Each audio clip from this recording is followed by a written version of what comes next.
ओम अज्ञानतिमिरान्धस्य ज्ञानाञ्जनशलाकया चक्षुरुन्मीलितं येन तस्मै श्रीगुरुवे नमः।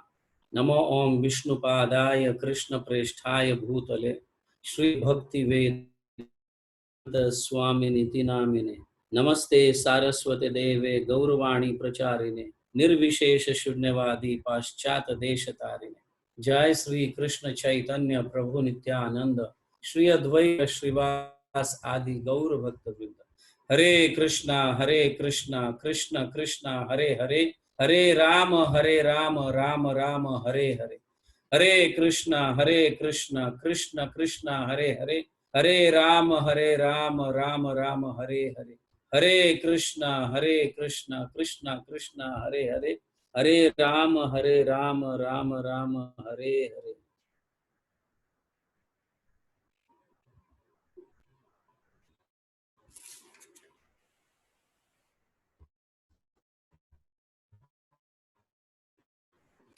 सबको सुनाई दे रहा है?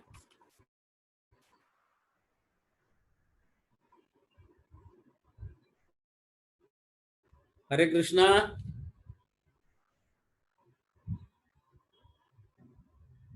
सुनाई दे रहा है सबको?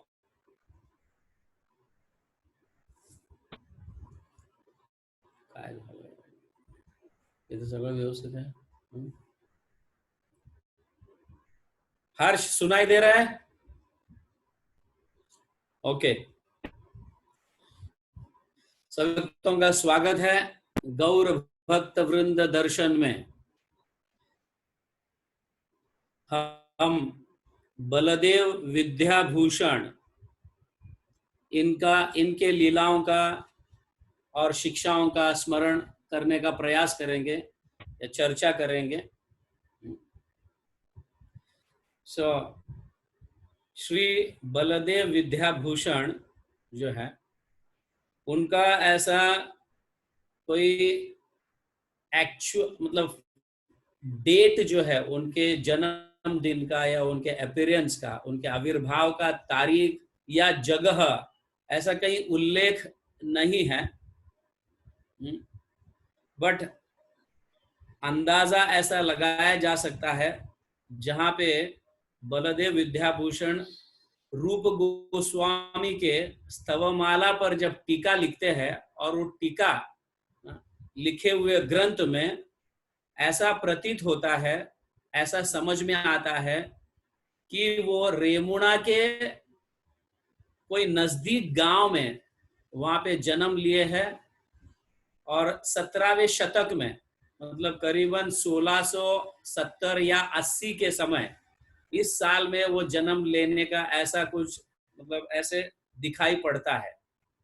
रूप गोस्वामी के स्तवमाला पर जब टीका लिखे थे और वहां से हमें पता चलता है या भक्तों को पता चलता है कि उनका जन्म करीबन इस समय हुआ होगा और रेमुणा के कई नजदीक गांव में हुआ होगा। अब जानते हैं रेमुणा कहाँ पे है? बालेश्वर। हाँ,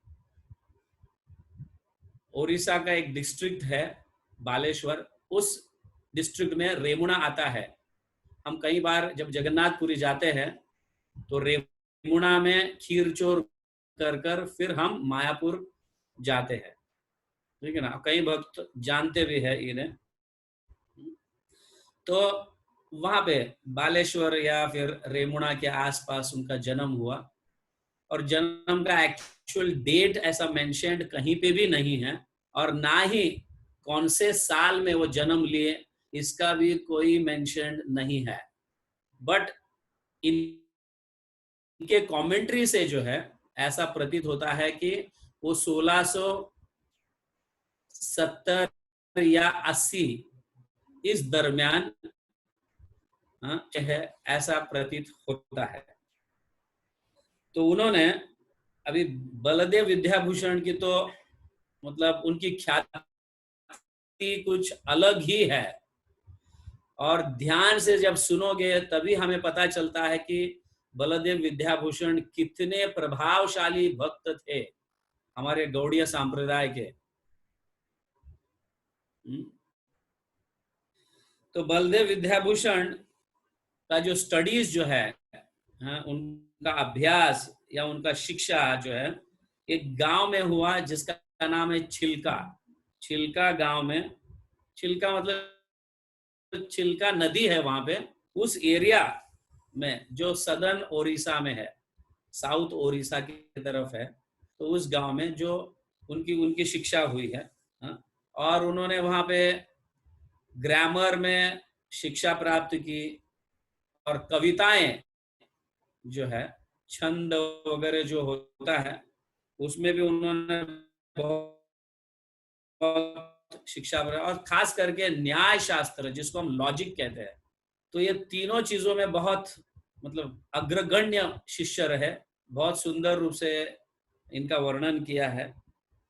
पर आगे वो वेदांत सीखने के लिए या वेदांत के कमेंट्रीज को, उनके टीकाओं को डिटेल्स में पढ़ने के लिए वो मैसूर गए, और वहां पे जब गए मैसूर, तो वहां पे मध्व शुद्ध द्वैत, ये तत्व है ना,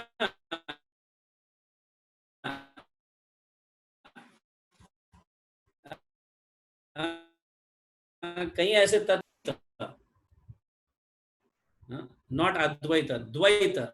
द्वैत मतलब जानते हो, दो, मतलब जीव अलग और भगवान अलग, कभी एक नहीं हो सकते, तो द्वैत कहा जाता है। और ये मध्वाचार्य के सिद्धांत है। हम उन्हीं परंपरा में आते हैं, ब्रह्म मध्व गौड़ीय संप्रदाय, हम मध्व में आते हैं। तो जब वो गए, तो पहले तो मैं ये समझा देता हूं आपको कि शुद्ध द्वैत क्या है, विशिष्ट अद्वैत क्या है। ये चार संप्रदाय के जो तत्व है, इनके विषय में थोड़ा मैं चर्चा करता हूं, ताकि आप, कई लोगों को इसमें कंफ्यूज रहता है बहुत सारा, ये क्या होता क्या है, विशिष्ट अद्वैत क्या है, शुद्ध द्वैत क्या है, भेदा भेद क्या है, द्वैत अद्वैत क्या है। तो हम जो संप्रदाय से बिलीव करते हैं, हम जो संप्रदाय में आते हैं, मध्व, तो मध्व के तत्व जो है, उनका है शुद्ध द्वैत। शुद्ध मतलब शुद्ध,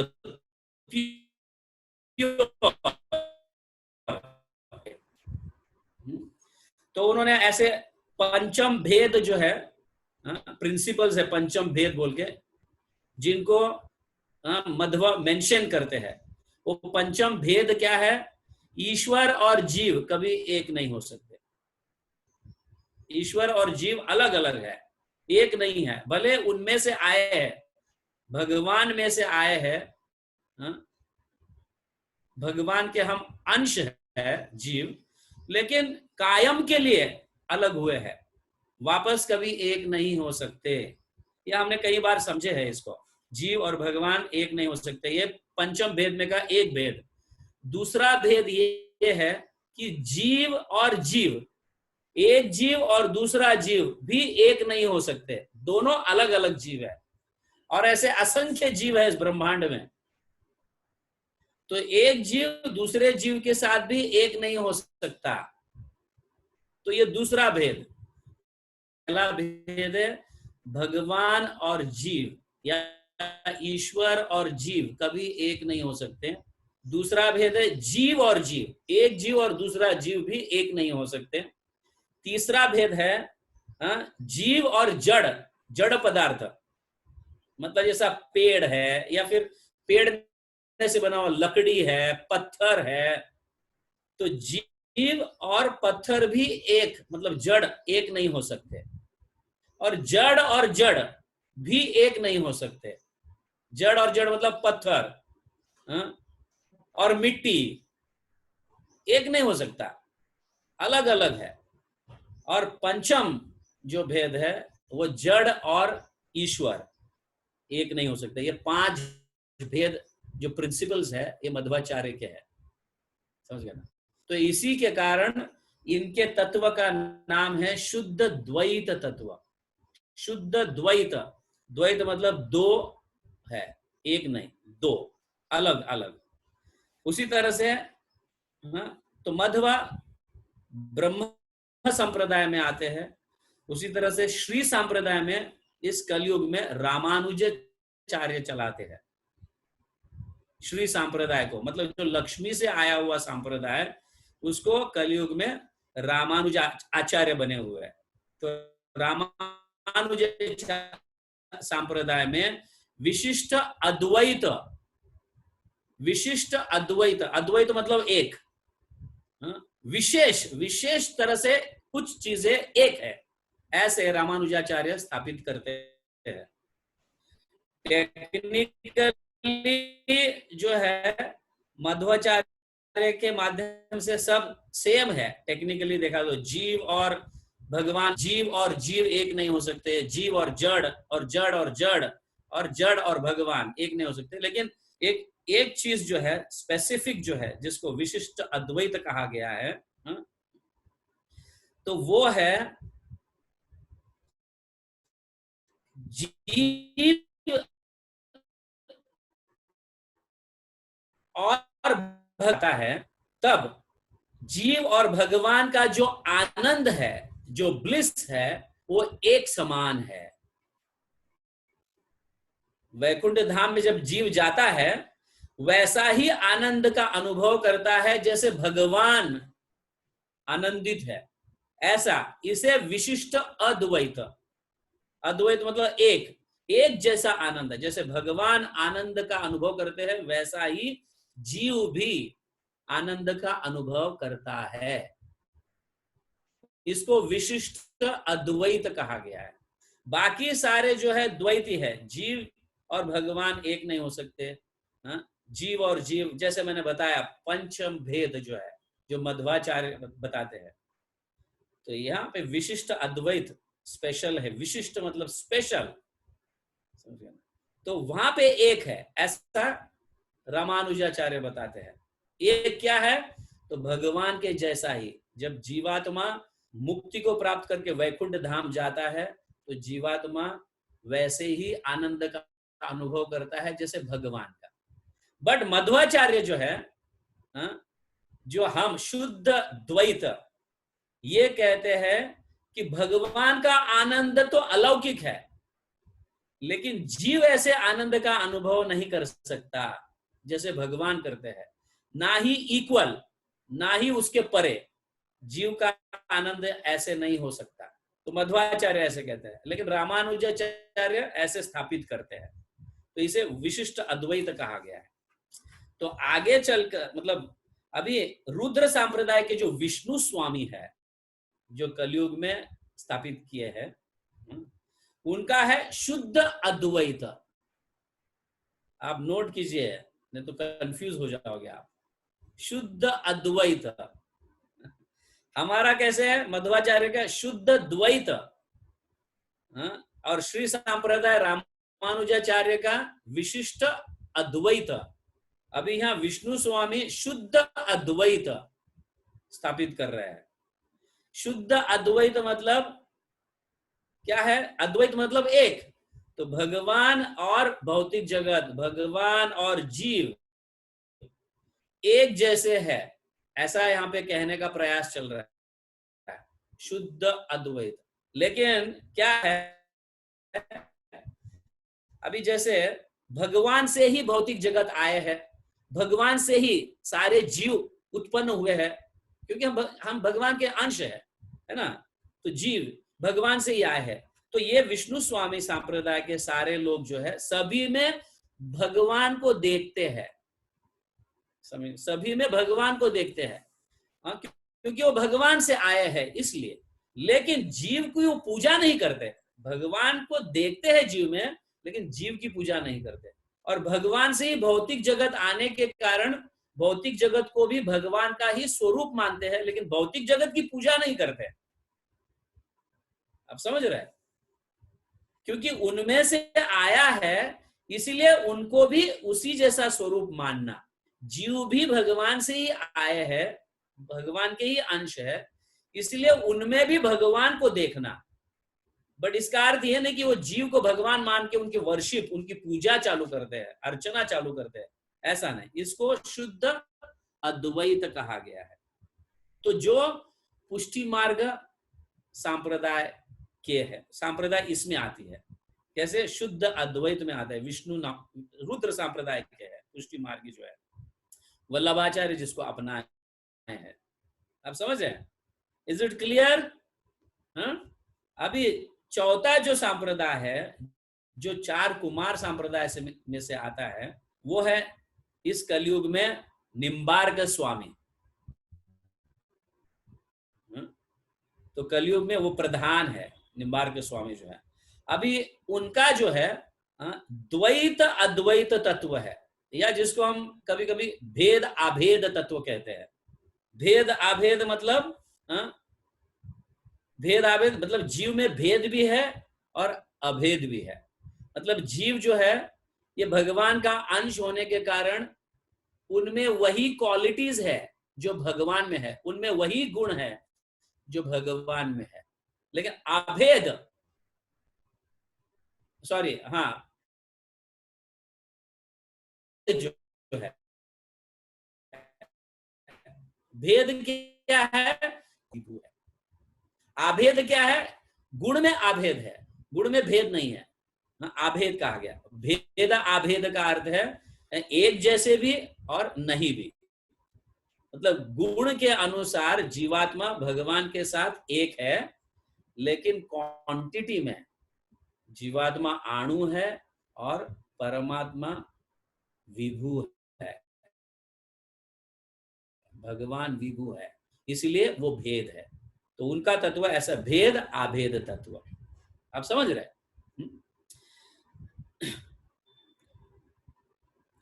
तो यहां तक जो है क्वालिटी के अनुसार और क्वांटिटी के अनुसार यहां तक जो है।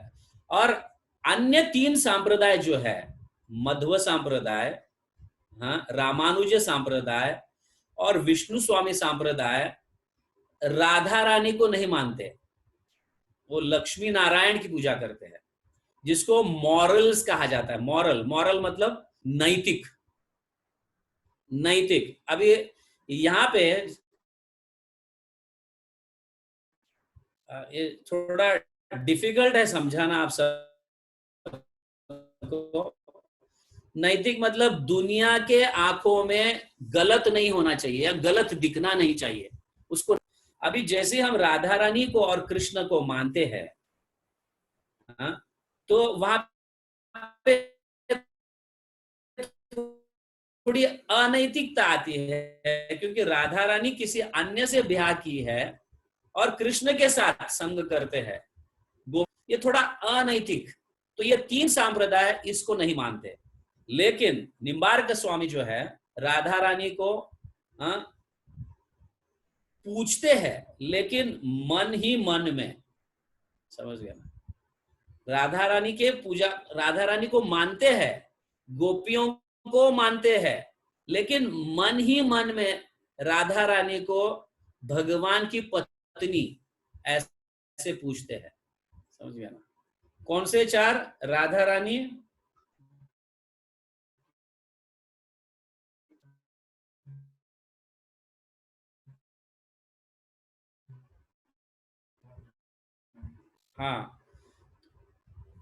या राधा रानी का जो, राधा रानी की पत्नी और गोपियों को मानते हैं। जो चैतन्य महाप्रभु जो है स्पेशली गोपी भाव और राधा रानी का स्पेशल वर्शिप कृष्ण के साथ, ये निम्बार्क सांप्रदाय से लिए है चैतन्य महाप्रभु, है ना? चार सांप्रदाय से, मतलब हर सांप्रदाय से दो दो चीजें चैतन्य महाप्रभु एक्सेप्ट किए हैं। तो निम्बार्क सांप्रदाय में से उन्होंने क्या लिया? स्पेशली राधा रानी को वर्शिप करना कृष्ण के साथ और गोपी भाव को अपनाना, ये दो चीजें निम्बार्क सांप्रदाय से चैतन्य महाप्रभु को अपनाए। तो इसको द्वैत अद्वैत सिद्धांत कहा जाता है, भेदाभेद। वो है अचिंत भेदाभेद, अचिंत भेद अभेद। अभी अचिंत मतलब क्या है? अचिंत भेदाभेद। तो निम्बार्क संप्रदाय में जो है राधा रानी को मानते हैं और गोपियों को मानते हैं, लेकिन मंजरी उनके ध्यान में नहीं आता है। मंजरी क्या है? मंजरी को भी वो गोपी ही मानते हैं, मंजरियों को भी वो गोपी ही मानते हैं। वेरस चैतन्य महाप्रभु हमें जो है मंजरी भाव प्राप्त हुआ है, मतलब गोपियों के अंडर में सेवा करने वाले जो है मंजरी। और थोड़े डिटेल्स में हम उतरते हैं, समझ गया? तो मंजरी भाव को भी हम अपने, वो मंजरी भाव के माध्यम से भगवान राधा रानी और गोपियों को हम स्वीकारते हैं। Means we are servant of the gopis. गोपीर भरत तव पाद कमलयोर दास दासानुदास। तो हम गोपियों के दास के दास के दास है, तो हम मंजरी भाव को मानते हैं, इसीलिए हमें अचिंत भेदा भेद कहा गया है। हम चैतन्य महाप्रभु अचिंत भेदा भेद तत्व। तो निम्बार्क स्वामी तक राधा रानी को पूजते हैं और गोपियों के भाव को मानते हैं, बट उसके नीचे मंजरी जो है उनको भी वो गोपियां मानते हैं निम्बार्क संप्रदाय के। लेकिन हम जो है स्पेशली जो है मंजरी भाव, विच इज अ स्पेशल भाव जो है, उसको हम मानते हैं।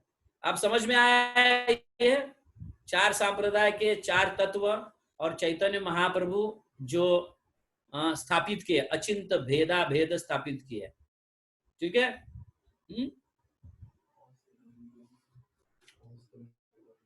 चार पठराणी बोलला तर ना गोष्टी मार्गे राधानी एक्सेप्ट करतात, पण ते नैतिकतासाठी पठराणी।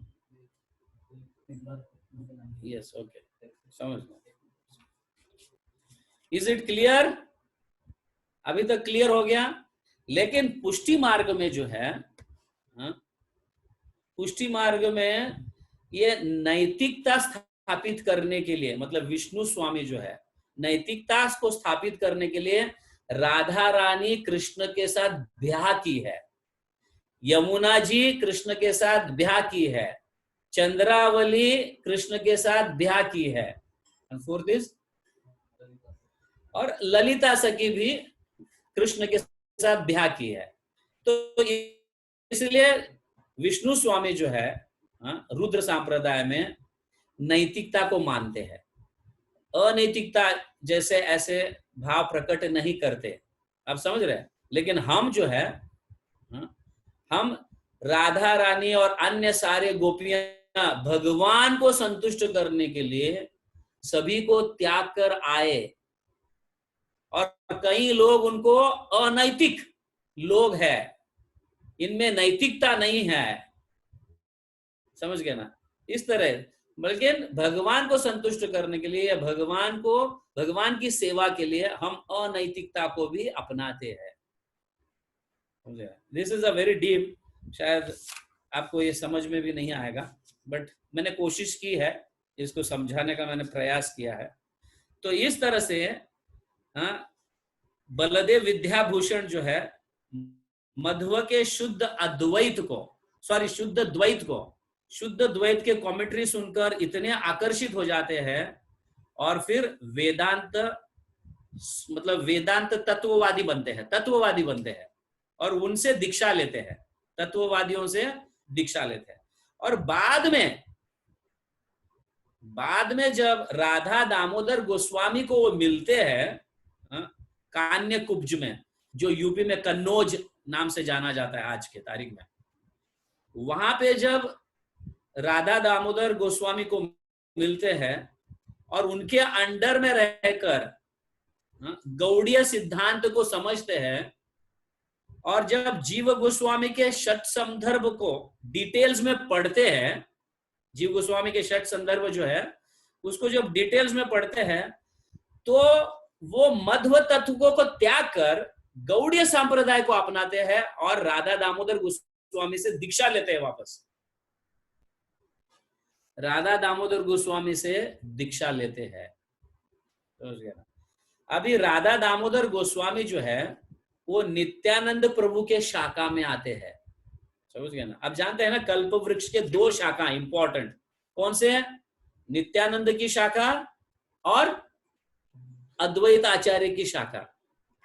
तो नित्यानंद प्रभु के शाखा या नित्यानंद प्रभु के परंपरा में राधा दामोदर गोस्वामी आते हैं। अभी मैं बता देता हूं उनके नाम भी जो है।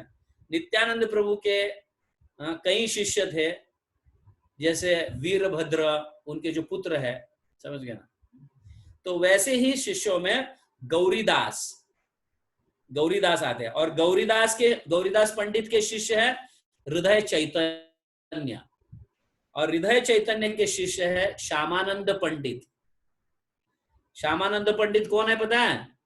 श्यामानंद पंडित और नरोत्तम दास ठाकुर और श्रीनिवास आचार्य जिसकी हम चर्चा की है, जीव गोस्वामी उनको बंगाल भेजते हैं, जाओ के वहां पे प्रचार करो, वो श्यामानंद पंडित है। तो फिर श्यामानंद पंडित के शिष्य है रसिकानंद देव गोस्वामी, और रसिकानंद देव गोस्वामी के शिष्य है नयन आनंद गोस्वामी, और नयन आनंद गोस्वामी के शिष्य है राधा दामोदर गोस्वामी, जिनके शिष्य बलदेव विद्याभूषण बने। अब समझ रहे हैं? जिनके शिष्य बलदेव विद्याभूषण बने। अभी बलदेव विद्याभूषण के दो शिष्य थे, वो है उद्धव दास और नंद मिश्रा। बलदेव विद्याभूषण के शिष्य दो शिष्य थे, एक उद्धव दास और नंद मिश्रा। और उद्धव दास के शिष्य है जगन्नाथ दास बाबाजी महाराज। हमारे परंपरा में हम पढ़ते हैं ना जगन्नाथ दास बाबाजी। तो उद्धव दास के शिष्य है जगन्नाथ दास बाबाजी महाराज। और जगन्नाथ दास बाबाजी महाराज हमारे परंपरा में ऐसे जुड़ गए, वो जुड़ने का कारण जो है वो भक्ति विनोद ठाकुर है, क्योंकि भक्ति विनोद ठाकुर जगन्नाथ दास बाबाजी महाराज को शिक्षा गुरु के रूप में स्वीकार किए। समझे? ऐसे भक्ति विनोद ठाकुर के दीक्षा गुरु जो है विपिन बिहारी है, बट उनमें थोड़ा मतभेद होने के कारण उन्होंने जगन्नाथ दास बाबा जी को अपने शिक्षा गुरु अपनाए।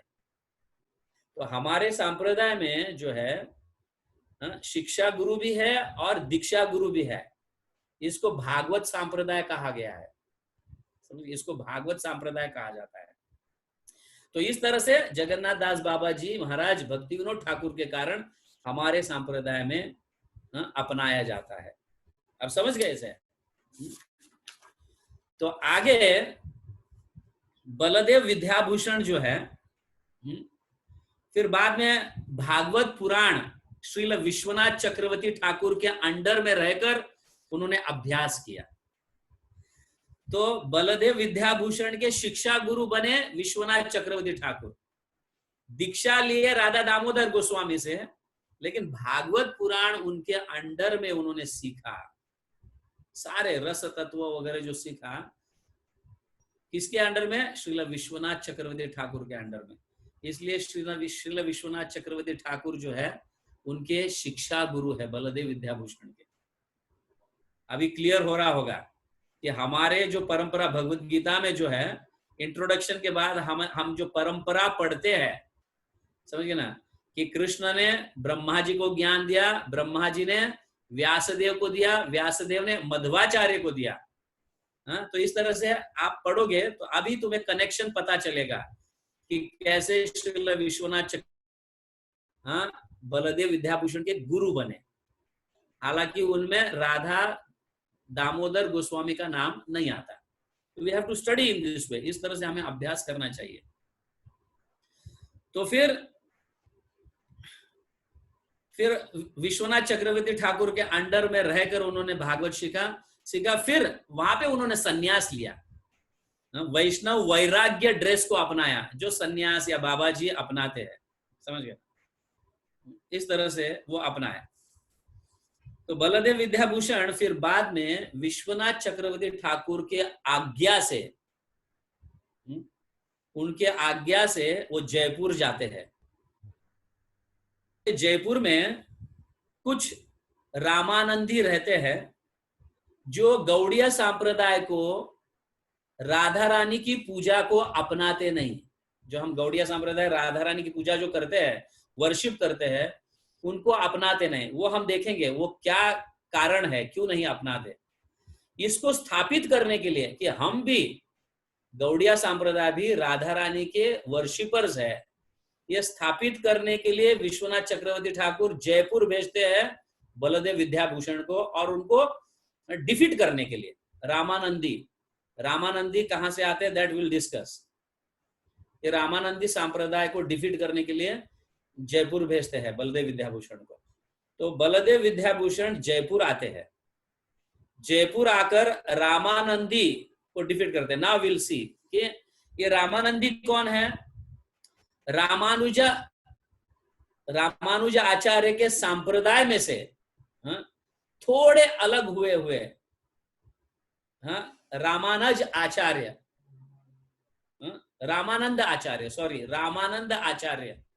उन संप्रदाय में से आते हैं। रामानुज आचार्य संप्रदाय में से एक भक्त, एक वैष्णव रामानंद आचार्य, और थोड़े अलग होकर, अलग ही ना है ना, थोड़े अलग होकर फिर उनमें उनको रामानंदीज कहा गया है। रामानंद आचार्य के जो डिसाइपल्स है या उनके शिष्य परंपरा में जो आते हैं, इनको रामानंदी कहा गया है। समझ गए ना। तो ये रामानंदी जो है, हमें गौड़ीय वैष्णव संप्रदाय राधा रानी की पूजा नहीं कर सकते, ऐसे ये कहने लगते हैं। इसलिए श्रील विश्वनाथ चक्रवर्ती ठाकुर बलदेव विद्याभूषण को वहां पे भेजते हैं और उनको डिफीट करने के लिए कहते हैं। अभी क्यों नहीं हम राधा रानी को भजते हैं, गौड़िया संप्रदाय में राधा रानी को भजने से मना करते हैं ये रामानंदी, उसका कारण है। उस कारण को भी हम समझने का प्रयास करेंगे कि ये है कि रामानंदी कहते हैं कि तुम्हारे पास कोई प्रूफ नहीं है कि तुम मध्व संप्रदाय से आते हो। तुम माधव संप्रदाय से आते हो, ये तुम्हारे पास कोई प्रूफ नहीं है। तुम गौड़िया संप्रदाय जो है ये मध्व संप्रदाय के है, ये प्रूफ दिखा दो। और दूसरा है, अगर आप प्रूफ दिखाते भी है तो आप मध्वा के वर्शिप, मध्व जो नारायण को भजते हैं, तुम तो नारायण को भजते नहीं हो, तुम तो राधा कृष्ण को भजते हो। तो आप अगर प्रूफ है कि आप मध्व संप्रदाय में से आते हो, तो तुम नारायण को क्यों नहीं भजते हो, फिर उसको क्यों अलग किए, तुम राधा कृष्ण को भजते हो। समझ गया ना। तो ये वेदांत जो मध्वाचार्य ने जो वेदांत पर कमेंट्री लिखी है, वेदांत सूत्र पर जो सूत्र बनाया है, जिसका नाम पूर्ण प्रज्ञ भाष्य जिसको कहा गया है। पूर्ण प्रज्ञ भाष्य मतलब एक्चुअली मध्वाचार्य के सन्यास का नाम है पूर्ण प्रज्ञ। मध्वाचार्य जब सन्यास लेते हैं तब उन्हें यह नाम दिया जाता है पूर्ण प्रज्ञ बोल के। उन्होंने जो लिखी हुई भाष्य को, उसको पूर्ण प्रज्ञ भाष्य कहा जाता है। समझ गया ना। तो ये वेदांत सूत्र है। अगर मतलब क्योंकि हम मध्व को कंप्लीटली नहीं मानते, हम मध्वाचार्य को कंप्लीटली नहीं मानते, क्योंकि नारायण को हम नहीं, मतलब नारायण की वर्शिप नहीं करते, हम नारायण की पूजा नहीं करते, बट हम नेचुरली जो है,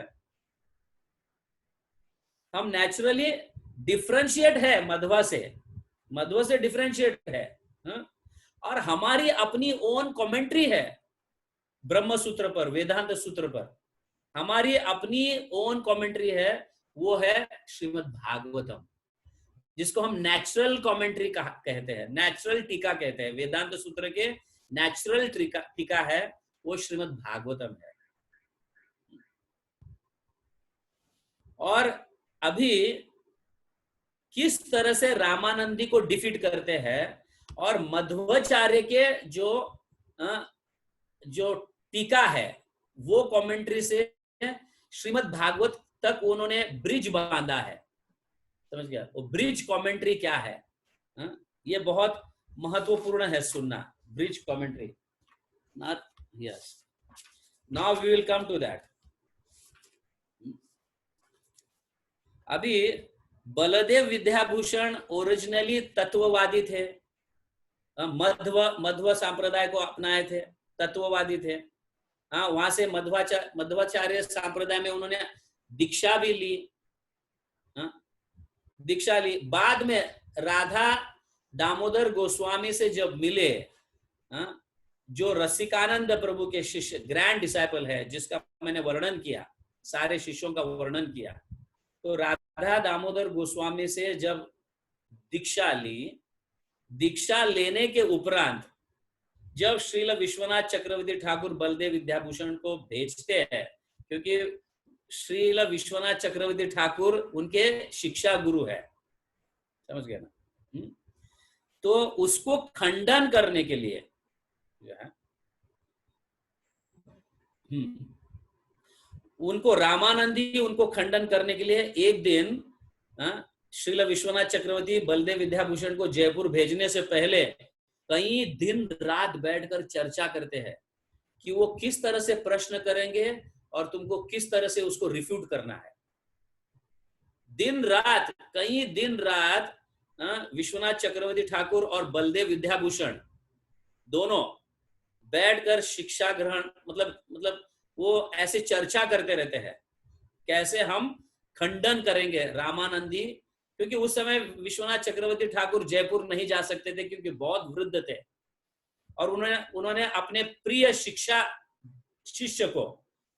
शिष्य को मतलब बलदेव विद्याभूषण को वहां पे भेजते हैं, और भेजने के उपरांत तो इस तरह से वो खंडन करते हैं। कैसे?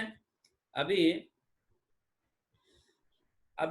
राधा रानी का तो श्रीमद् भागवतम में कहीं भी नाम नहीं आता, समझ गया ना? हाँ, इस आधार पर रामानंदी कहते हैं कि आप राधा रानी को कैसे भज सकते हो? श्रीमद् भागवतम में भी इसका उल्लेख नहीं है।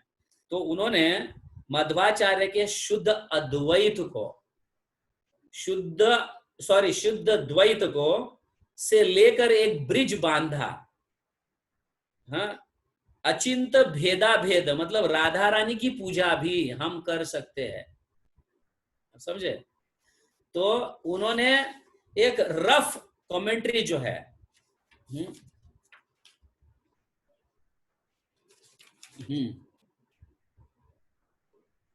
गोविंद भाष्य जो है, एक रफ कमेंट्री, मतलब उन्होंने लिखा नहीं, लेकिन वहां पे गोविंद भाष्य के माध्यम से उन्होंने इसको डिफीट किए, रामानंदी को डिफीट किए।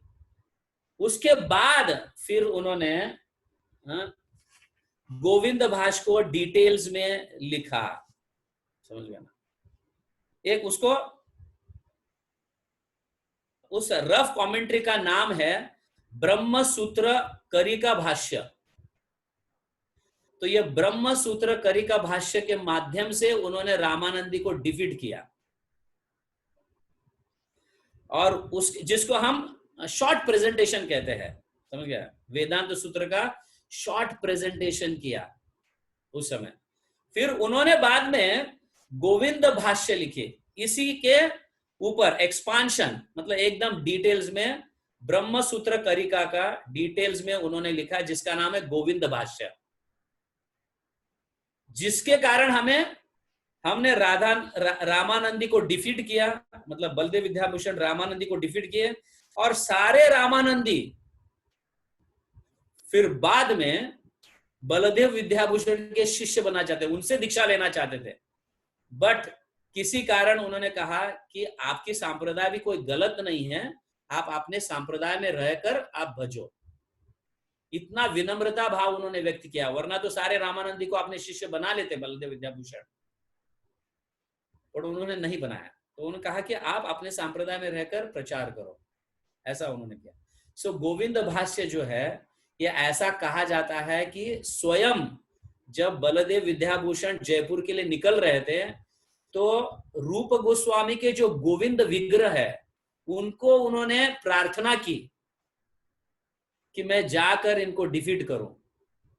और जब गए, और जब उन्होंने कहा कि तुम अपना एक कमेंट्री, क्योंकि हर जो व्यक्ति अर्च विग्रह की पूजा करता है या संप्रदाय को स्थापित करने का प्रयास करता है तो वेदांत सूत्र पर, मतलब वेदांत पर कमेंट्रीज लिखना चाहिए, वेदांत अपनी एक वेदांत सूत्र होनी चाहिए।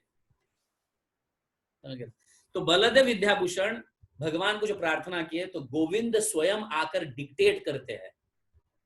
डिक्टेट करते हैं और वो गोविंद भाष्य अपने नाम से उन्होंने नहीं दिया, बलदेव विद्याभूषण भाष्य ऐसा नहीं कहा, गोविंद भाष्य। क्यों गोविंद भाष्य? क्योंकि गोविंद जी ने स्वयं बैठकर डिक्टेट किए और बलदेव विद्याभूषण उसको लिखे। आप समझ रहे हैं?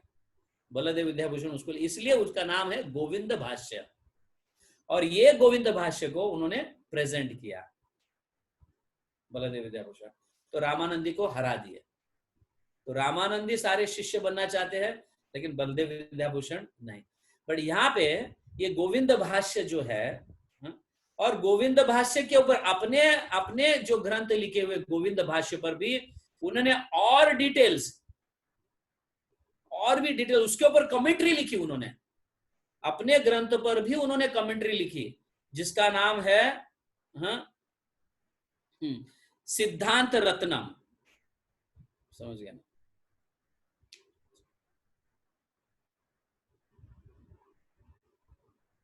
यस, सूक्ष्म कमेंट्री नहीं, सिद्धांत रत्न। तो गोविंद भाष्य पर भी उन्होंने और भी डिटेल्स कमेंट्री लिखी, यहां तक ऐसा बताया गया है। बट बलदेव विद्याभूषण इतना जबरदस्त नॉलेजेबल पर्सन है,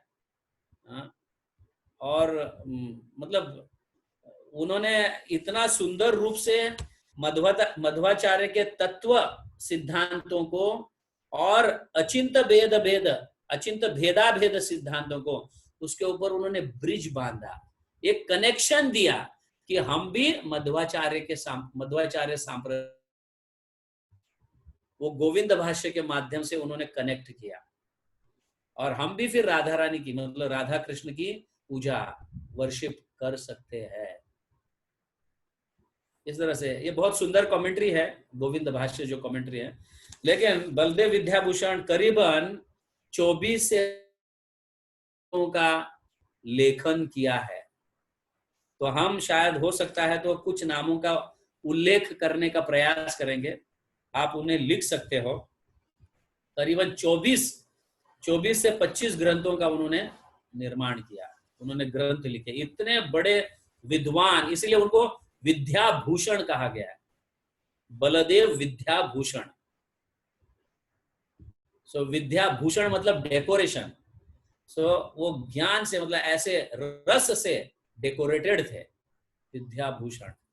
तो उनके कुछ ग्रंथ है, उनका नाम प्रयास कीजिए आप लिखने का, मैं थोड़ा स्पीड में ही बोलूंगा, लेकिन there are more than 20 commentaries, 24 commentaries, ग्रंथ, नॉट कमेंट्रीज, ग्रंथ।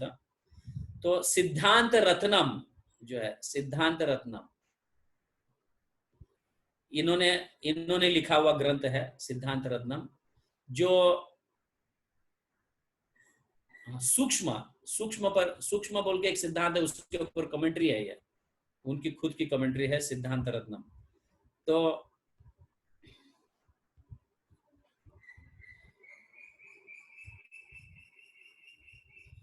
प्रमेय रत्नावली जो है, पर्ल्स ऑफ थ्योरिज्म इन भक्ति, थ्योरीज इन भक्ति, सिद्धांत दर्पण, ये मैं सिर्फ नाम पढ़ रहा हूं सभी ग्रंथों का, काव्य कौस्तुभ, व्याकरण कुमुदनी जो संस्कृत ग्रामर है, पद कौस्तुभ, ईशोपनिषद भाष्य, गीता भूषण जो भगवत गीता पर कमेंट्रीज है, श्री विष्णु सहस्त्र नाम रहस्य, तो ये कमेंट्रीज है शस्त्र नाम पर। एक्चुअली ये कमेंट्री इसलिए, विष्णु सहस्त्र नाम की कमेंट्री उन्होंने इसलिए लिखी, कमेंट्री में उन्होंने चैतन्य महाप्रभु का नाम इंक्लूड किया उसके अंदर, वो कमेंट्री में आता है। विष्णु सहस्त्र नाम में भी चैतन्य महाप्रभु का नाम कैसे आता है, इसलिए उन्होंने कमेंट्री लिखी विष्णु सहस्त्र नाम पर, जिसको विष्णु सहस्त्र भाष्य कहा जाता है। संक्षेप भागवतामृत टिप्पणी, तत्व संदर्भ टीका, जो जीव गोस्वामी ने जो संदर्भ लिखे उनके ऊपर तत्व संदर्भ पर उन्होंने टीका लिखा। नाटक चंद्रिका, जो रूप गोस्वामी के नाटक चंद्रिका है उसके ऊपर उन्होंने टीका लिखी, ये ग्रंथ है। चंद्रलोक पर भी उन्होंने टीका लिखा। साहित्य कौमुदिनी, कृष्ण आनंदिनी की कमेंट्री है ये। तो श्रीमद् भागवतम कमेंट्री, श्रीमद् भागवतम पर भी उन्होंने कमेंट्री लिखा, जिसको वैष्णव आनंदिनी कहा जाता है। वेदांत शामंतक, ये भी ग्रंथ उन्होंने लिखा है। गोपाल तपणी उपनिषद जो है उसके ऊपर भी उन्होंने लिखा है, कमेंट्री लिखा है। फिर छंद कौस्तुभ भाष्य, छंद मतलब पोएम्स में, पोएटिक इसमें आता है छंद और वो सब आते हैं। और श्यामानंद अष्टक, उनके ऊपर भी उन्होंने कमेंट्रीज लिखी है। फिर ब्रह्म सूत्र करिक भाष्य, जो उन्होंने ब्रह्मा वर्बल डिफीट करते हैं, और फिर बाद में गोविंद भाष्य लिखते हैं। तो गोविंद भाष्य और ब्रह्म सूत्र करिक भाष्य जो है एक ही है, लेकिन गोविंद भाष्य में और डिटेल्स वर्णन किया गया, एक्सपांशन है। और फिर बाद में उन्हीं की जो लिखा हुआ जो डिटेल्स गोविंद भाष्य है उसके ऊपर भी उन्होंने कमेंट्री लिखी है। समझ गया ना?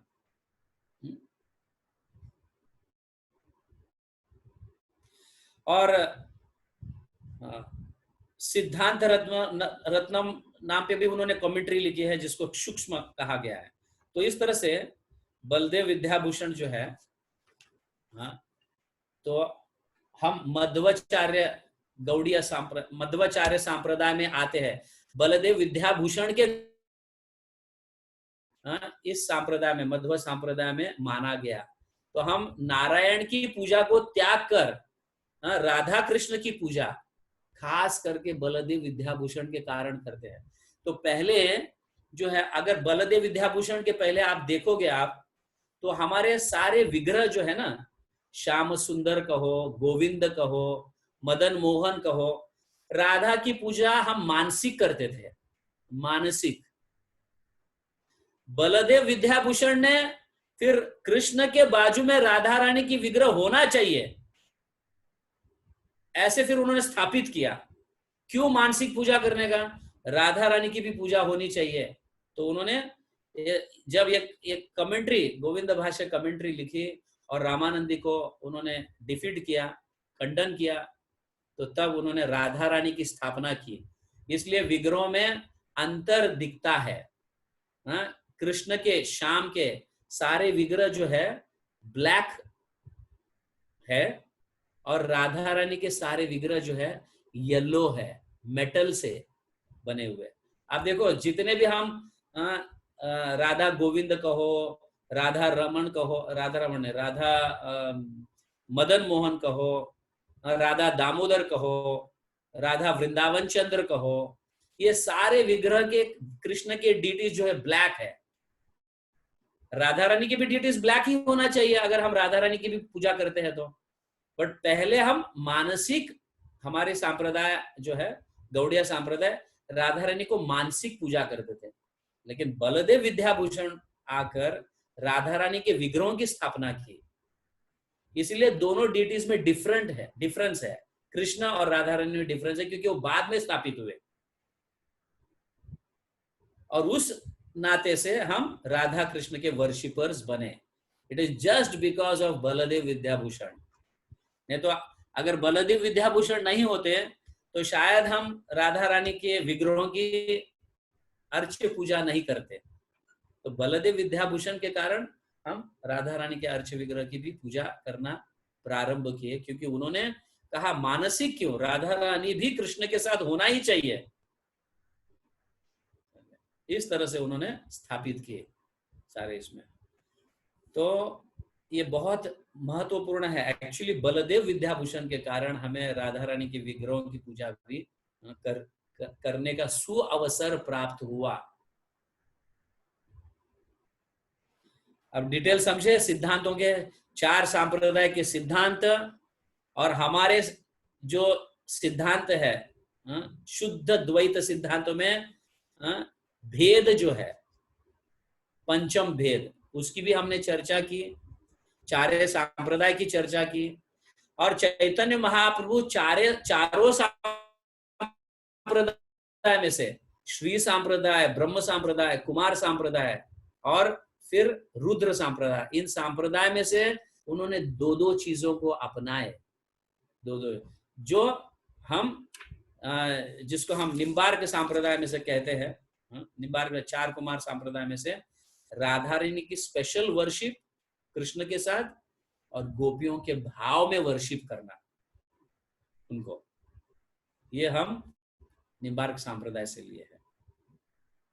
तो ये बलदेव विद्याभूषण की ये लीला और उनकी शिक्षाएं, समझ गया ना? वो उनकी शिक्षाएं क्या है कि गोविंद स्वयं इतने सुंदर भक्त थे कि गोविंद स्वयं जो है तुरंत उन्होंने निकल पड़े थे। जैसे ही विश्वनाथ चक्रवर्ती ठाकुर उन्हें आज्ञा दी, तुरंत वो निकल पड़े जयपुर के लिए और अपने सिद्धांतों को स्थापित करने के लिए निकल पड़े। इसलिए इतना विश्वास गुरु में होने के कारण गोविंद स्वयं आकर उन्होंने डिक्टेट किया और बलदेव विद्याभूषण फिर उसको लिखे।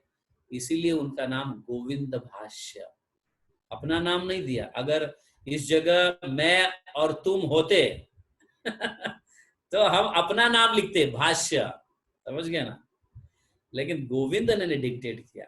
जब ये मैं पढ़ रहा था, सुन रहा था, भी एक लीला याद आती है। कई बार उनके शिष्य प्रभुपाद कहते थे, दीज ऑल भागवतम पर जो मैंने कमेंट्रीज लिखी है या पर्पर्ट्स लिखी है, that was dictated bye Krishna himself and I was writing. आप समझते हैं? तो प्रभुपाद को भी ऐसा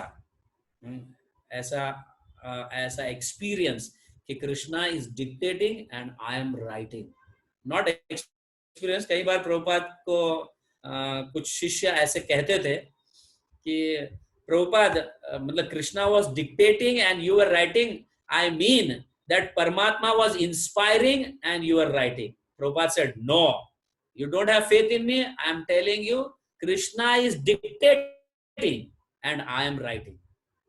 Krishna was dictating and I am writing, ऐसा। तो प्रभुपाद ने तुरंत ही उसको ये कर दिए थे, क्योंकि तुम्हें श्रद्धा नहीं, मुझ पर फेथ नहीं, मुझ पर विश्वास नहीं। मैं कह रहा हूं, भगवान कह रहे हैं और मैं लिख रहा हूं, इस तरह से। So we have to have faith in Krishna, faith in our gurus। ये हमें सीखना चाहिए, तभी हम परमात्मा को सुन सकते हैं। हमारे हृदय में परमात्मा जो बैठे हैं,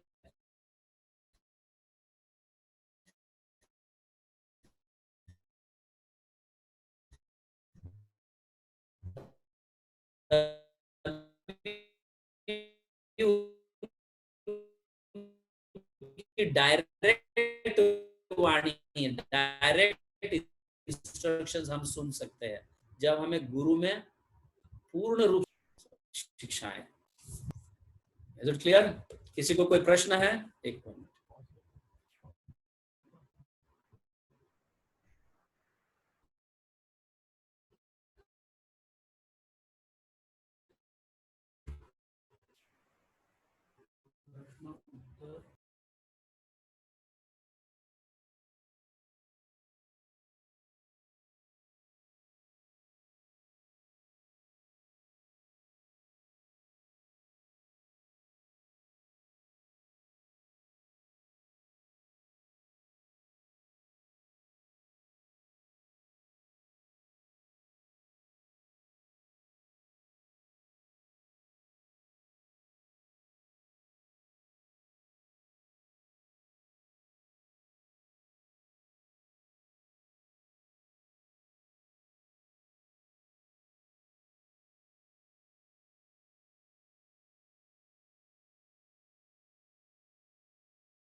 अब आ रहा है?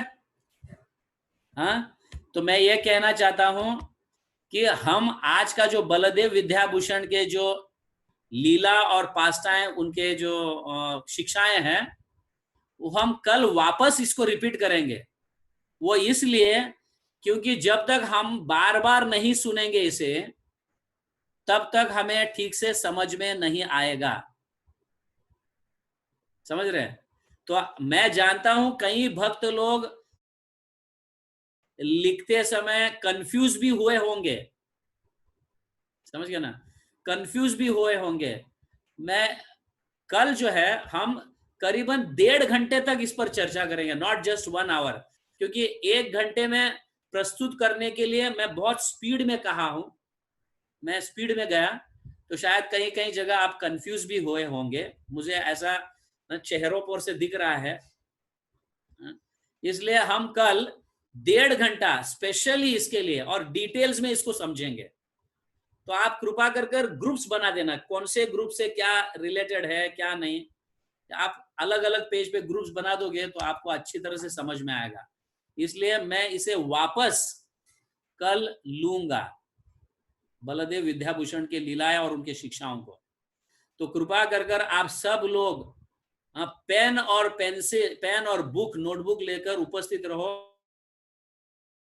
से बोलूंगा भले वो 1.5 घंटा क्यों ना हो, समझ गए ना। कुछ कुछ चीजें हम सांप्रदाय को समझना बहुत जरूरी है, क्योंकि हम उस गौड़िया वैष्णव सांप्रदाय से मतलब आते हैं, तो हमें इन सांप्रदाय को समझना बहुत जरूरी है। नहीं तो हम अपने फिलॉसफी को समझ नहीं पाएंगे, फिर ब्लाइंड फेथ रखेंगे। इसलिए इसको हम डिटेल्स में कल चर्चा करते हैं वापस एक बार, ठीक है? हाँ, कल ही हम प्रश्न उत्तर भी, जो मैं जो प्रश्न कहूंगा उसका कल आप उत्तर देना, जो हम डिसाइड किए थे कि मैं प्रश्न पूछूंगा और आपको उत्तर देना है।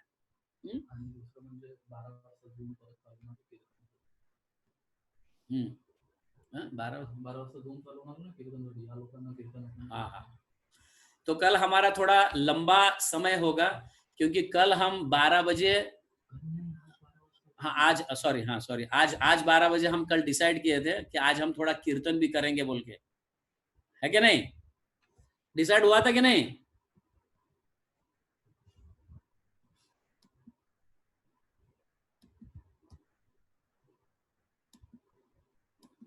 यस, मैंने अनम्यूट कर दिया सबको। कल हम डिसाइड किए थे कि आज थोड़ा हम कीर्तन करेंगे बोल के। आज तो रेवती का कीर्तन है ना प्रभु जी? हाँ, आज तो रेवती का कीर्तन है 12 बजे। रेवती है नारद मुनि दोनों का है। तो मेला वगैरह है ना अपन 12 to 1। ओ हाँ यस, हाँ है। नारद मुनि का और रेवती का आज कीर्तन मेला है 12 से 1 बजे तक। तो इसलिए क्या है कि अपन थोड़ा चर्चा कर, उनका मतलब उनको थोड़ा प्रैक्टिस भी करना है, ही इज रिकॉर्डिंग, वो सब है। तो मुझे उसको निकालना, मतलब 1 घंटे में मेरे को वाइंड अप करना पड़ा। आई डोंट नो, ये 1 घंटे में समझाते समय मैं थोड़ा स्पीड भी लेके गया, जिसको कई लोग कंफ्यूज भी है।